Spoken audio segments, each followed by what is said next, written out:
J'éprouve beaucoup de peine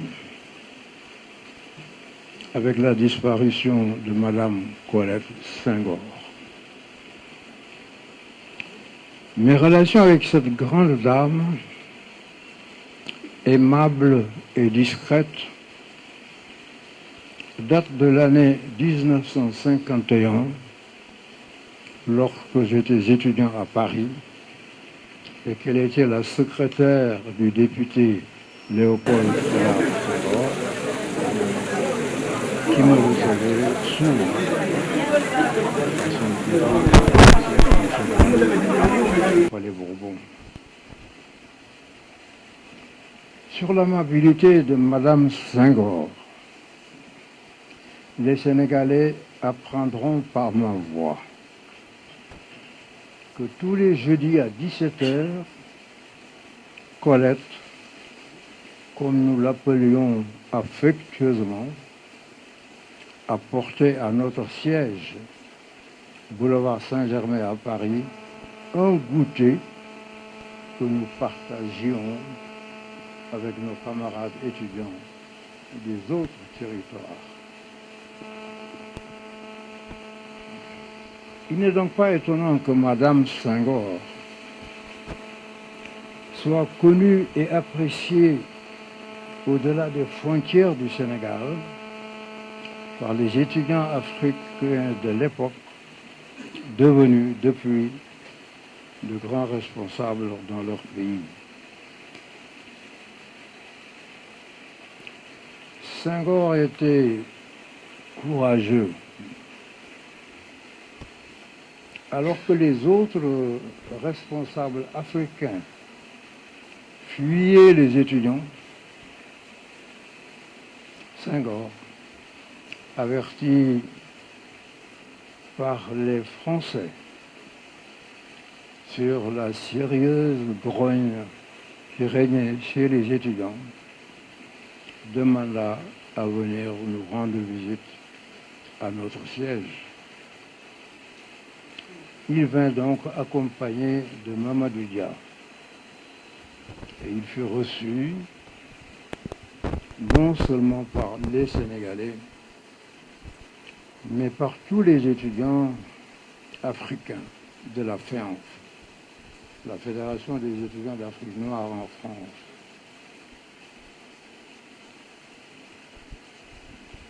J'ai entendu dire que vous n'étiez pas content.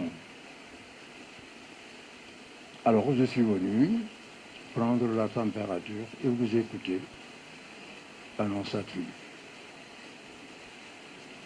Les interventions fusèrent de partout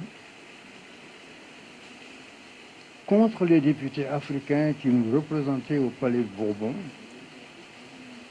Il y a eu beaucoup de vociférations et des cris, mais d'un calme olympien, Senghor répondit aux questions parfois agressives. Puis, s'adressant aux vociférateurs, il leur dit « Messieurs,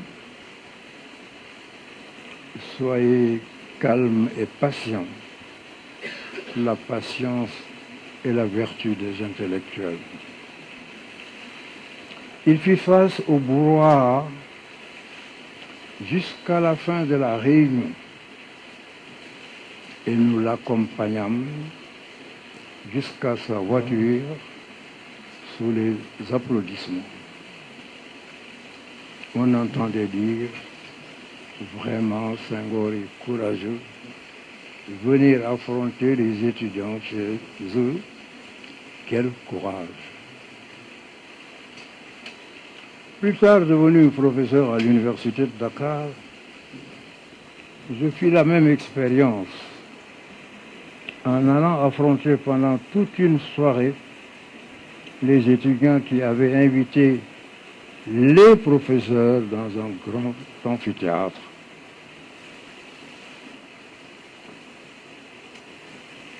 Ce fut une défection totale du corps enseignant. Et j'étais le seul avec le secrétaire général de la faculté passe aux étudiants.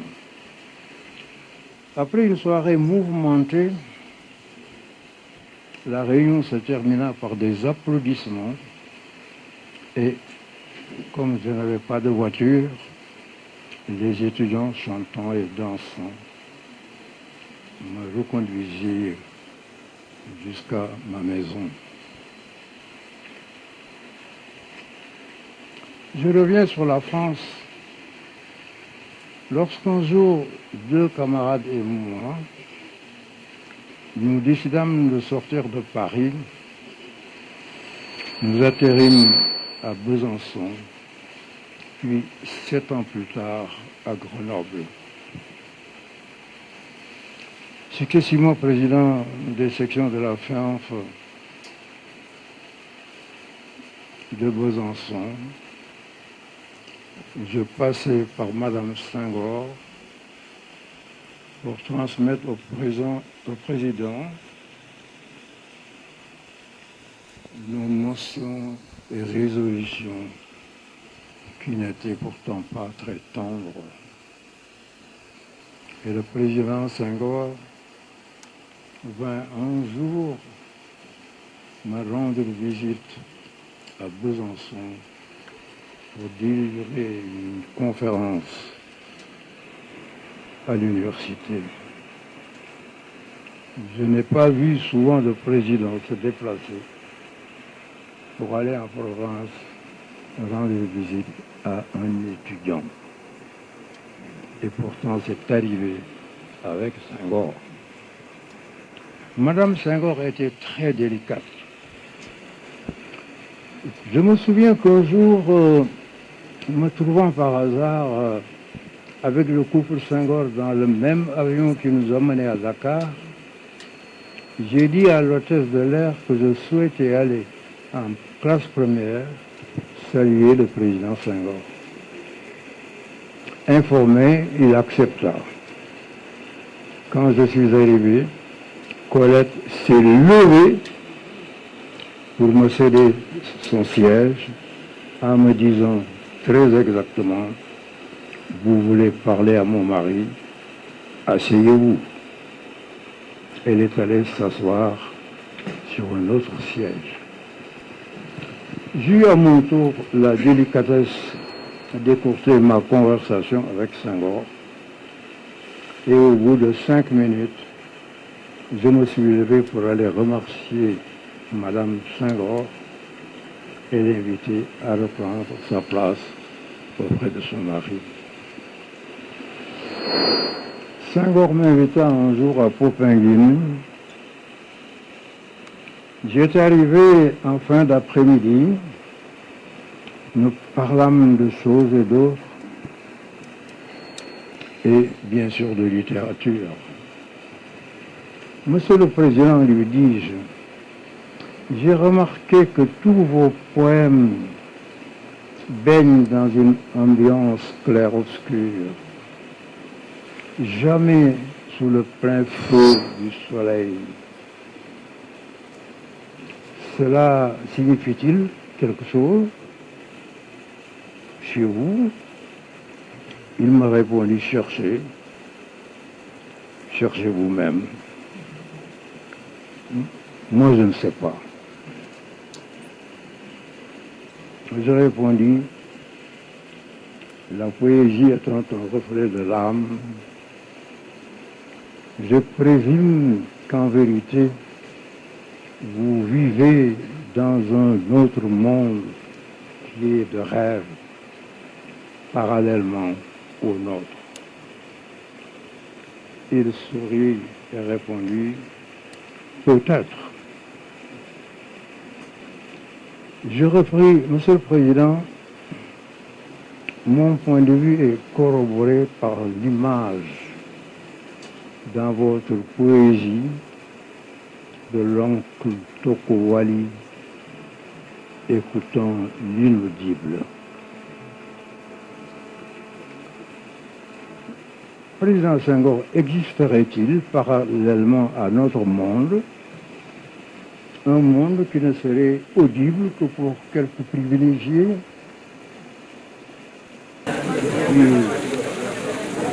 Ce n'est pas par hasard que mon premier poème ait été publié sous le titre Chant d'ombre. Il m'a répondu sûrement, mais voilà, vous devriez écrire tout cela. Je l'écrirai, Monsieur le Président, dès que le temps me le permettra. Nous nous séparâmes sur ces mots, alors que le soleil disparaissait à l'horizon, nous laissant nous draper insensiblement du manteau du clair-obscur, du crépuscule et de l'inaudible. Je quittais le président poète avec mes rêveries. Un auteur qui avait bien compris la nature des relations et des sentiments qui me dit à Senghor est le commissaire Zuccarelli de l'assistance technique française qui était attaché de la coopération. Dans un livre qu'il a consacré à l'UPS, il dit « Wade et Senghor dialoguent au-dessus du peuple qui ne comprend rien à leur histoire. Mais eux se comprennent. » Senghor m'appelait Ndombor. Pendant la campagne électorale, m'interpellait sous ce nom la volumineuse correspondance entre lui et moi qui commence dans les années 50, à l'époque où j'étais étudiant, pourrait être mise à la disposition des chercheurs s'ils me le demandent. Les jeunes générations devraient savoir que c'est Colette Senghor qui a eu l'idée de l'école d'excellence de jeune fille Mariamaba Bogoré, dont elle couvait les élèves d'une maternelle affection. À ces nombreuses œuvres sociales, il faut ajouter le centre médical de Diamniadio, peut-être que je me trompe sur le nom, que nous devons à la Fondation Colette Senghor. Au décès de Senghor, mon épouse Viviane, qui l'estimait beaucoup, a exprimé sa compassion pour Madame Colette Senghor, dont elle disait, cette grande dame qui se distinguait par son élégance. Colette Senghor,